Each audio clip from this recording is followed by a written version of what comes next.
네, 시작하겠습니다. 안녕하세요. 오늘 발표를 맡은 장원진입니다. 오늘 발표에서는 가상 스크롤에 대해 조사한 내용을 공유 드리려고 합니다. 제 버추얼 스크롤, 버추얼이라고 하면 여러분들은 어떤 것이 생각나시나요? 실제로는 존재하지 않지만 존재하는 것처럼 느껴지게 하는 기술을 버추얼이라고 표현할 수 있을 것 같습니다. 그렇다면 버추얼 스크롤, 즉 가상 스크롤은 어떤 기술일까요? 가상 스크롤은 그림에서 보시는 것처럼 뷰포트에 해당하는 데이터만 가져와서 화면에 표시하는 기술입니다. 뷰포트 이외의 요소들을 스크롤 영역만 차지하고 내부 구현은 진행하지 않아서 가상 스크롤이라는 이름을 가지고 있는 것 같습니다. 이렇게 가상 스크롤은 돔의 노드 수를 줄임으로써 렌더링 리소스를 줄이는 기술입니다. 물론 필요하다면 이 그림에서 보시는 것처럼 인비저블 아이템을 추가로 렌더링하여서 보다 자연스러운 스크롤을 핸들링할 수 있습니다. 이런 가상 스크롤을 사용하게 되면 우리는 어떤 것을 얻을 수 있을까요? 자바스크립트 성능 최적화의 저자 니콜라스 자카스의 말을 인용하면은 돔은 태생부터 느립니다. 돔 조작은 브라우저 성능에 직접적인 영향을 미치는 작업이라는 것을 우리는 모두 아는 사실입니다. 때문에 우리는 효율적인 돔 조작을 통해서 브라우저 성능을 개선할 수 있는데요. 우리가 자주 사용하고 애용하는 리액트에서도 공식 문서에서 대규모 데이터, 그러니까 많은 노드를 렌더링할 때는 윈도잉 기법을 사용해서 렌더링하라고 얘기하고 있습니다. 여기서 말하는 윈도잉 기법이란 부분만 렌더링하여서 렌더링 시에 걸리는 시간과 돔의 노드 수를 줄이는 기법을 얘기하고 있습니다. 앞서 말했듯이 가상 스크롤은 뷰포트에 보이는 부분만 렌더링하는 거라고 설명드렸는데요. 여기서 말했던 윈도잉 기법과 가상 스크롤은 굉장히 맥락이 비슷합니다. 가상 스크롤 역시 스크롤 위치에 따라서 해당하는 데이터만 렌더링하는 기법이니까 우리는 가상 스크롤을 통해서 노드의 수를 줄이고 보다 자연스럽고 빠른 스크롤 렌더링을 구현할 수 있게 됩니다. 물론 윈도잉 기법은 데이터를 조각내서 필요한 부분만 렌더링하는 기술이고 가상 스크롤은 뷰포트에 종속됐다는 거에서 그 둘은 구현 방식이나 목적에 어느 정도 차이를 가지고 있습니다. 그렇다면 가상 스크롤을 언제 쓰는 게 맞는 걸까요? 그림을 보면 좀 더 명확하게 알 수 있는데요. 대규모 데이터를 다룰 때는 가상 스크롤을 구현하는 것이 성능 측면에서 유리할 수 있습니다. 물론 단순한 데이터 처리가 필요한 경우에는 우리가 흔히 사용하는 인터섹션 오저와 같은 브라우저 API를 활용해서 무한 스크롤 로직을 구현하는 것이 더 적합할 수도 있습니다. 즉, 가상 스크롤은 대규모 데이터를 효율적으로 렌더링할 때 사용하는 기술이라고 정리할 수 있는데요. 특히 일반적인 브라우저보다 성능이 떨어지는 모바일 웹 환경에서 보다 유용한 것으로 알려져 있습니다. 아래 사진을 살펴보시면은 실제로 레퍼런스를 찾아보면서 제가 가상 스크롤을 적용하기 전과 후로 크롬 데브 툴로 확인했을 때 결과 사진인데요. 얼핏 보면 그 둘의 차이가 별로 없어 보이지만 위에 있는 결과창의 위에 있는 오버뷰를 보게 되면은 퍼포먼스에서 분명한 차이를 보이고 있습니다.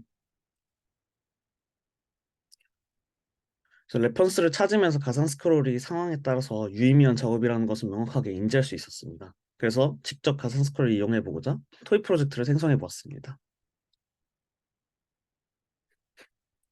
이번 발표에서는 사실 가상 스크롤을 라이브러리 만드는 것이 아니라 가상 스크롤 이해에 대해 조금 초점이 맞춰져 있으므로 직접 구현한 것이 아니라 라이브러리를 사용했는데요. 현재 가상 스크롤을 리액트에서 구현할 때 가장 대중적으로 사용되고 있는 리액트 버추얼라이즈드를 사용을 하려고 했으나 보다 경량화된 버전인 리액트 윈도우를 통해서 가볍게 구현해 보았습니다. 리액트 버추얼라이즈를 비롯한 가상 스크롤 라이브러리들이 직접 구현한다고 할 때 가상 스크롤에서 무조건적으로 필요하게 된 부분은 크게 두 개가 있습니다. 첫 번째로 이제 내부 컨테이너, 스크롤 컨테이너의 크기와 스크롤 컨테이너 안에 들어가는 내부 컨텐츠들의 크기인데요. 예시처럼 종 스크롤일 경우에는 크기는 헤이트를 나타나게 됩니다. 여기서 눈여겨볼 부분은 variable size list라는 이제 컨테이너 이름인데요. 즉 컨텐츠 아이템의 높이가 규칙적이지 않은 경우를 고려해야 된다는 얘기를 하고 있습니다. 이는 스크롤 컨테이너의 높이를 알아야 한다는 것과 연관되는데요. 라이브러리들은 가변적인 내부 콘텐츠 크기에 대하여 계산해주는 부모 컴포넌트들을 제공하고 있습니다. 만약 콘텐츠의 크기가 상수로서 고정되어 있다면 주석으로 적혀 있듯이 픽스드 사이드 리스트를 통해서 보다 쉽게 구현할 수 있고요. 이런 라이브러리들은 온스크롤이나 이니셜 스크롤 옵셋 등 스크롤과 관련된 우리가 스크롤 로직에 자주 사용되는 로직을 유용한 메서드를 제공하고 있습니다. 이렇게 구현된 토이의 가상 스크롤인데요. 엘리먼트에서 제가 보다 가시적으로 보실 수 있게 일부러 이미지를 렌더하지 않은 상태입니다. 보시는 것처럼 스크롤 방향에 맞춰서 올바른 데이터가 렌더링 되는 것을 확인할 수 있는데요. 이제 올바른 데이터가 렌더링 되면서도 일정한 노드 수를 유지하는 것을 확인할 수 있었습니다. 그리고 추가로 가상 스크롤의 핵심이라고 생각하는 이제 뷰포트에 맞춰서 렌더링하는 컨텐츠의 수가 줄어들어서 렌더링 되는 혹은 늘어나서 렌더링 되는 부분도 확인할 수 있었는데요. 일부러 제가 브라우저의 창의 크기를 줄이고 확인했을 때도 정상적으로 컨텐츠의 수가 줄어들고 렌더링 되는 것을 확인할 수 있었습니다. 이렇게 완성된 데모의 몇 가지 버전들인데요. 보시는 것처럼 컨텐츠 아이템이 일정한 노드 수만을 가지고 있는 걸 확인할 수 있습니다. 참고로 우측 영상에서는 좌측 상단에 노드 수가 확인되는 걸 확인하실 수 있습니다.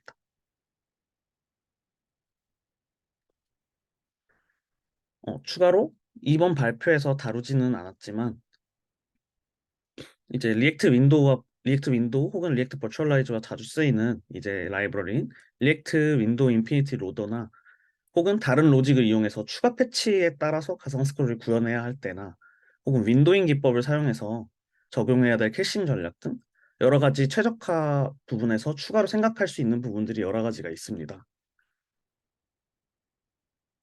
여러 가지가 있습니다. 어, 그 가상 스크롤은 실제로 트위터에서 사용하고 있는 기술이기도 하고 국내 유명 IT 기업에서도 많이 사용하고 있는 기술로 알고 있습니다. 만약에 가상 스크롤에 관심이 생기셨다면 제가 참고한 레퍼런스를 읽어보시는 것을 추천드리겠습니다. 혹시 관련해서 궁금한 거 있으면 말씀해 주시면 감사하겠습니다.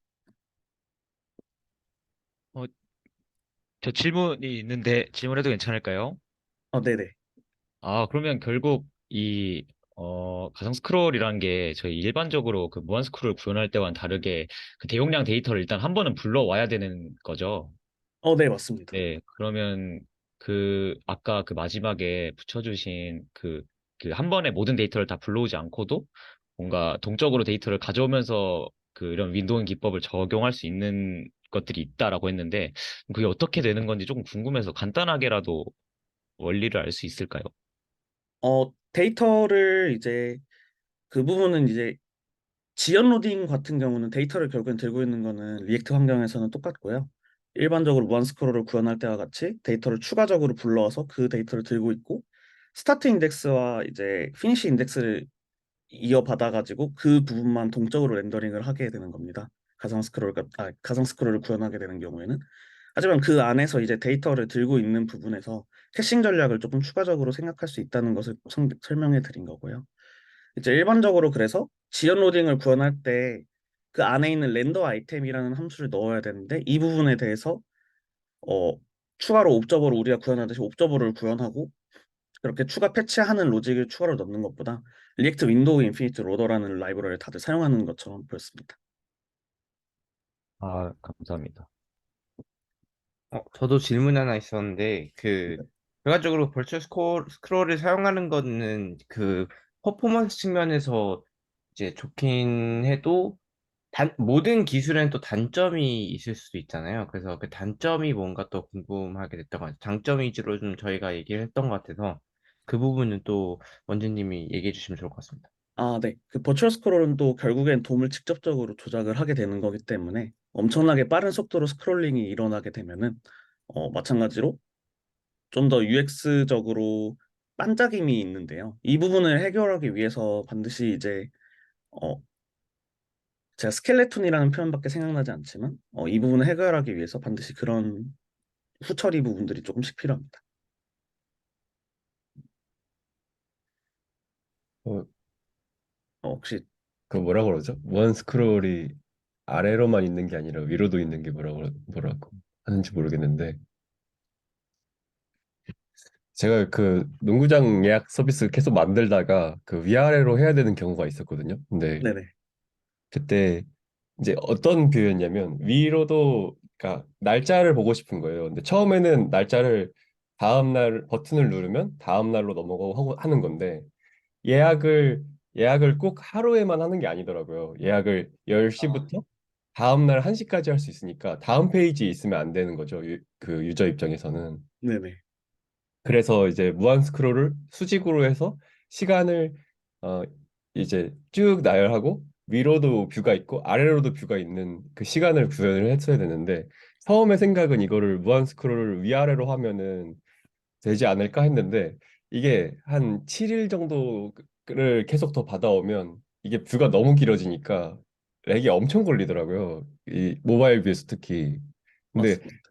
이거 어떻게 하지? 이 생각을 했는데 지금 딱 이거 보고서는 이거 하면 될 것 같아서 너무 감사합니다. 너무 재밌었어요. 이거. 네, 이게 조금 TMI이긴 한데 저도 이 개념을 알게 된 방법이 최근에 좀 과제 비슷한 걸 진행하는데 어, 국내 유명 기업의 채팅창을 구현하는 기능인데요. 네. 위로도 무한 스크롤이 되어야 되고 아래로도 무한 스크롤이 되어야 되는 기능인데 그때 접한 개념입니다. 아, 혹시 지금 혹시 녹화 중인가요? 녹화 네네. 중인가요? 네.